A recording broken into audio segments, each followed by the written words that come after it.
31 de março. 3. Surpresa. Há mais brasileiros querendo punir ex-terroristas do que ex-torturadores. No Estado de Direito, as duas coisas são impossíveis. A Folha publica hoje uma pesquisa sobre a revisão da lei da anistia. Há duas maneiras de lê-la: escondendo o que está lá ou chamando a atenção para o que está sendo revelado. De modo genérico, 46% se dizem a favor da revisão, contra 37% que não apoiam essa ideia.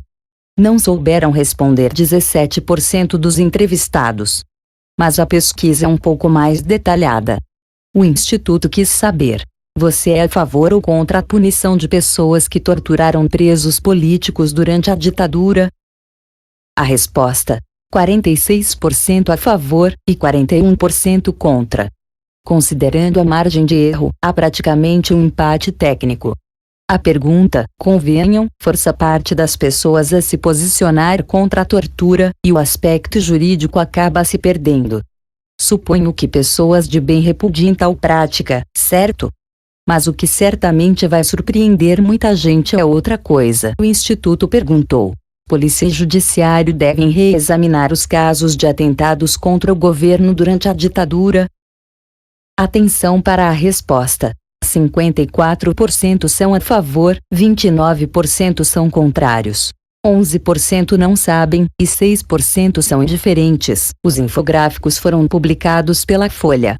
Leia da Anistia Revisão 1. Não dá para dourar a pílula. Os que acham que a extrema-esquerda terrorista também deve ser julgada são em maior número do que os que querem punir os torturadores.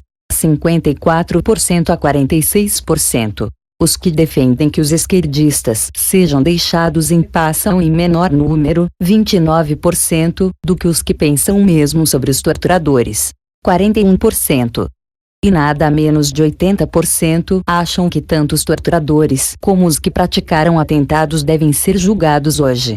8% avaliam que só os membros do governo têm de passar por essa revisão. 6% a defendem apenas para os agentes do Estado, e outros 6% não sabem. Vale dizer, a esmagadora maioria dos brasileiros não tem a ambiguidade moral das esquerdas, que acreditam que a lei da anistia deva ser revista só para seus adversários. Que fique claro, não é verdade que todos os esquerdistas que participaram de atentados, ou de seu planejamento, foram presos e processados naqueles dias. Alguns foram, outros não.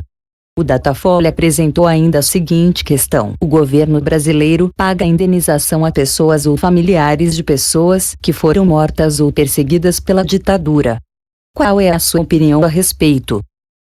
52% concordam totalmente. 22% concordam em parte.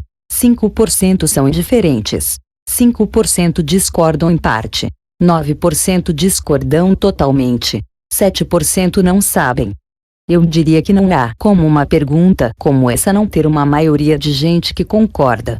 Afinal, se as pessoas foram mortas ou perseguidas. Será, no entanto, que, se os brasileiros soubessem da penca de desmandos que há nesses pagamentos, haveria a mesma concordância? Duvido. Lei da Anistia Revisão 2. Só para lembrar, a Lei de Anistia, a 6.683, é de 1979 e, por reivindicação das esquerdas, concedeu anistia ampla, geral e irrestrita para os crimes políticos e conexos, incluindo a tortura, que só passou a ser definida na legislação em 1997, com a Lei 9.455. O que pretendem? Aplicar uma lei de 1997 para crimes cometidos antes de 1979? No direito penal brasileiro, a lei não retroage para punir ninguém. Mas a emenda constitucional N26, que convocou a Constituinte, tinha como pressuposto a anistia. Se tudo isso parecesse pouco, o STF já se pronunciou a respeito e reafirmou a impossibilidade de rever o perdão. Mas o Brasil não tem ainda uma lei contra o terrorismo. Se quando tiver, deve-se retroagir para punir remanescentes de grupos terroristas? Acho que não. A pressão política para processar apenas os torturadores e livrar a cara dos terroristas é grande. Ocorre que uma e outra coisa não resistem a um exame jurídico isento. O que pretendem? Revogar a Lei 6.683, tornar sem efeito parte da Emenda Constitucional N26 e aplicar retroativamente a Lei 9.455. Isso não seria Estado de Direito, mas Estado de bagunça. Não acho que vá acontecer. Por Reinaldo Azevedo.